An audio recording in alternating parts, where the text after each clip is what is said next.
Sa bawat halalan mayroon tayong kapangyarihan. Ang kapangyarihan na pumili ng ating kinabukasan. Sa panahon ng botohan ngayon, may isang tanong na bumabalot sa ating demokrasya. Handa na nga ba tayong magtiwala ng tuluyan sa teknolohiya? Ito ang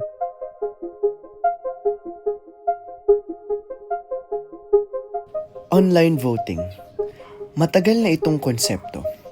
Sa iba't ibang bansa, unti-unti na itong ginagamit. Ngunit, para sa Pilipinong botante, ano nga ba ang tingin nila sa tila makabagong ideyang ito? So, hi, I am Miguel Jr. B. Camos, 21 years old, SK counselor sa Barangay Bulihan, and also an IT student sa STI College Malaros. Ako si Sean. I'm 18 years old, tiga Malolos, Bulacan, and I'm a first-time voter. Online voting, kung papakinggan natin siya, maganda siya since ito ay magiging accessible sa mga maraming tao. For example, yung meron tayong mga PWD na hindi na kailangan pumila and mas marami yung makakapag-access sa online voting. Pero hindi ako sang-ayon for now dito kasi marami pa tayong dapat i-consider.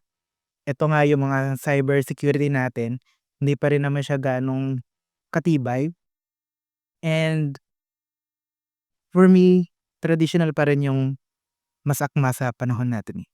What I think about online voting, para sa akin, delikado siya kasi nga since it's online and mahirap talaga magtiwala pag online, di ba?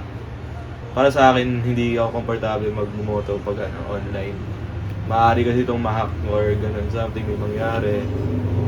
Habang ang ilan ay excited sa makabago at hassle-free na pagboto, ang iba'y may alinlangan pa rin sa banta ng teknolohiya. Sa mga nagdaang eleksyon, mataas ang voter turnout ng Pilipinas. Halos 80% noong 2022. Sa kabila nito, milyon-milyon pa rin ang hindi bumoboto, lalo na ang mga nasa malalayong lugar o kaya naman ay nasa abroad. Kaya, ang tanong, kung mayroon kayang online voting, tataas kaya ang mga numerong ito? Meron siyang chance sa makapagpataas nga talaga. At kaya sinabi ko, yung hindi na sila pipila ng mahaba kasi for example na mako-consider natin yung mga PWD natin, hindi na po sila kailangan pumila and access lang sa online tapos and all, pero may chance diretso na to. Ang naisip ko dito is meron dapat siyang multi-factor authentication para siguraduhin tanging mga rehistradong botante lang yung mga makakaboto sa pamagitan paggamit ng mga secure na paraan. Bago ang automated machines, ang proseso ng pagbibilang ng boto ay manual. Matagal, labor-intensive at madalas may pagkakamali. Ang mga poll watchers sa mga presinto ay kailangang tiyakin na bawat balota ay binibilang ng tama at ang bawat boto ay naitatala ng maayos. Noong May 2010, Philippine National Elections, ipinatupad sa unang pagkakataon ng automated voting systems, ang una sa Southeast Asia, na ipinakilala upang gawing mas mabilis at mas accurate ang bilangan ng mga boto. Mula noon, malaki na ang pinagbago ng proseso ng halalan. Paano nga ba nakaapekto ang automated voting system sa eleksyon? So, good day, sir. Good day din, Paolo Marco. So, maraming salamat po sa inyong binigay na oras upang mag-share ng knowledge, opinion, at information ngayon. Bilang guro, ano po ang iyong palagay o opinion tungkol sa implementation ng digital election?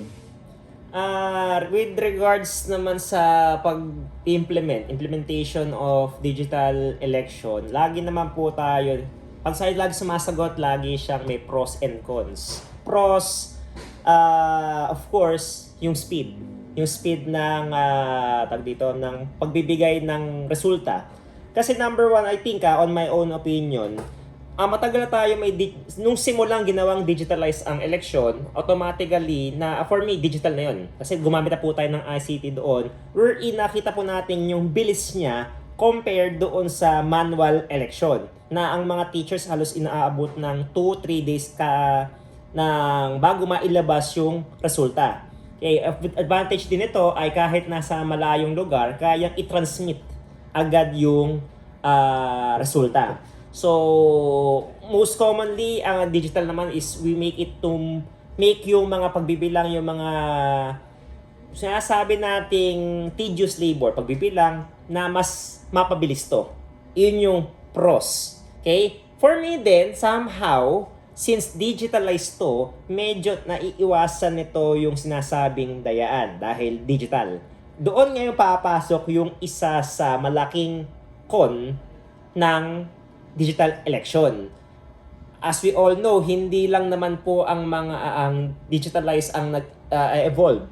Of course, may mga tinatawag tayo na cyber security na po pwedeng maka-affect doon sa resulta. As we all know, hacking, iyan. So, yun ang nakikita kong isa sa pinaka-disadvantage. With regards naman sa power outage, yung pagwawala ng kuryente, nasa preparation lang naman yun. So, as long as meron kang generator or renewable source to make this digital election na running even na walang kuryente, kaya pa rin, na kayang isolve. Ang medyo mahirap for me na isolve ay yung sa hacking process. So, hopefully, magkaroon po tayo ng mga expert with regards to cybersecurity para ma-secure natin na walang mangyayaring dayaan during the election.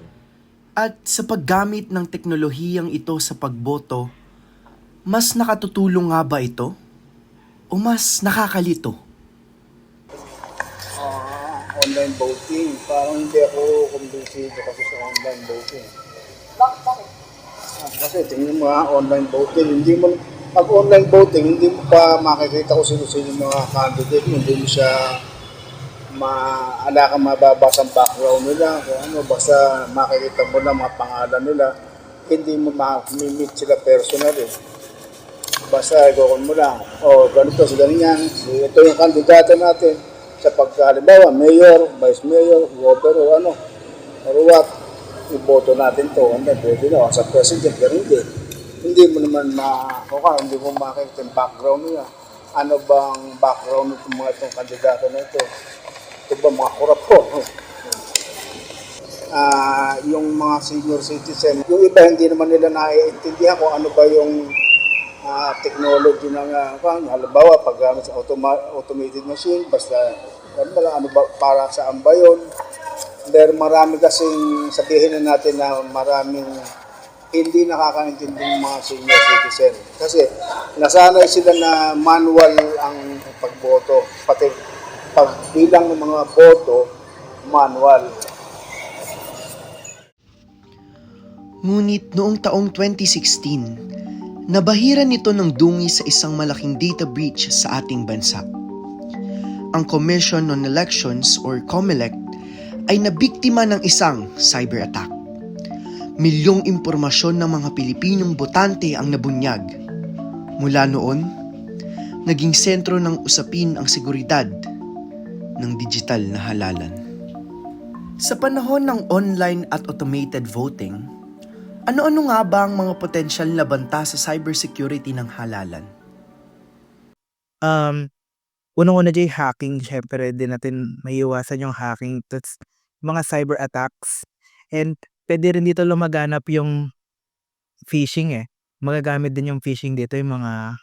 Kasi syempre, maraming vulnerable na attacks na magagawa. Lalo na sa internet. Sa tingin niyo po ba, sapat na po yung protection natin against sa mga cyber effects? I think sa Pilipinas hindi pa kasi insufficient pa tayo sa pagdating sa mga cybersecurity professionals and lalo na pa kayo mga disinformation. Kaya feeling ko hindi talaga kaya pa. Upang maprotektahan ang ating demokrasya, Masasabi nating cybersecurity is non-negotiable. Encryption, voter authentication, audit trails, lahat ito ay kailangang ipatupad para mapanatili ang integridad ng ating boto. Kasabay nito ay ang bagong pag-asa para sa transparency. Ito ang tinatawag nating blockchain technology. Sa sistemang ito, ang bawat boto ay may digital signature, hindi basta-basta mababago at makikita kung may dayaang nangyayari. Pero, handa na nga ba tayo sa ganitong sistema? Sa blockchain, meron siya malaking potential kasi makapagbigay siya ng transparent and tampered-proof na resulta sa election. Dito, mabe-verify natin kung sino lang ba talaga yung voter, tapos kung eligible ba talaga siya, and mapipigilan natin yung mga panduduga, yung mga fraud and impersonation. Pero, gaya ng lahat ng teknolohiya, kailangan nito ng tamang pag-aaral at preparasyon. Hindi lamang sa botohan mismo pumapasok ang teknolohiya, bagkus pati na rin sa pangangampanya. Ngayong digital na ang laban, hindi lang tao ang kumikilos. Technology is now a core political tool. Ito ay naging isang bagong armas na sa halalan. Nagbibigay sila ng mga flyers.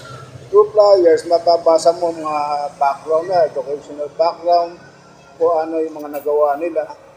So then, makikita mo kung anong mga nagawa nila. Kung sila ba'y karapat-dapat iboto, kung anong educational background, work experience nila, nung sila nakaupo, gano'n. By using social media, mas madali natin naka-communicate yung mga kabarangay namin using Facebook page. Ayan, and then kami nagko-communicate, nagpo-post kami ng mga projects na pwede ring through emails. Do you think po ba yung social media can be an effective tool for reaching voters sa barangay po ninyo? Yes naman po, hindi lang sa ating barangay, pati na rin po sa ating bansa.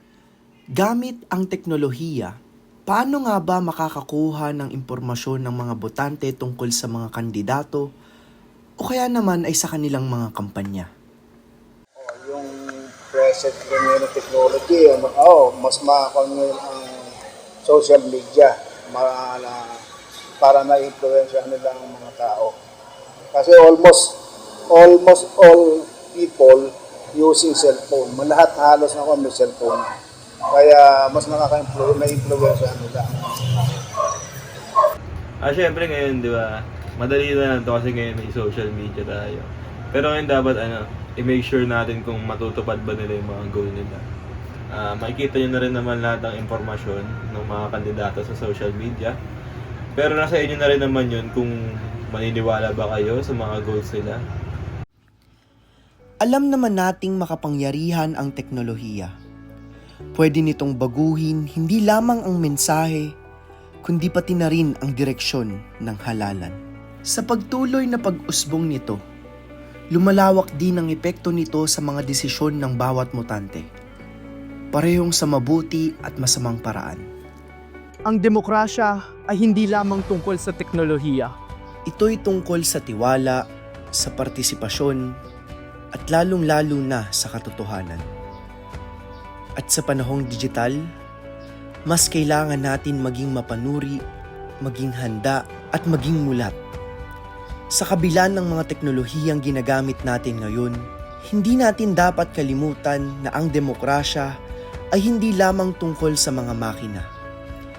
Ito ay tungkol sa atin, sa ating desisyon, at sa magiging kalagayan ng ating bayan. Kaya't sa darating na halalan, lagi mong tandaan na bumoto ng tama at iboto ang karapat-dapat. Lagi mong tandaan, Ang boto natin ay ang boses natin.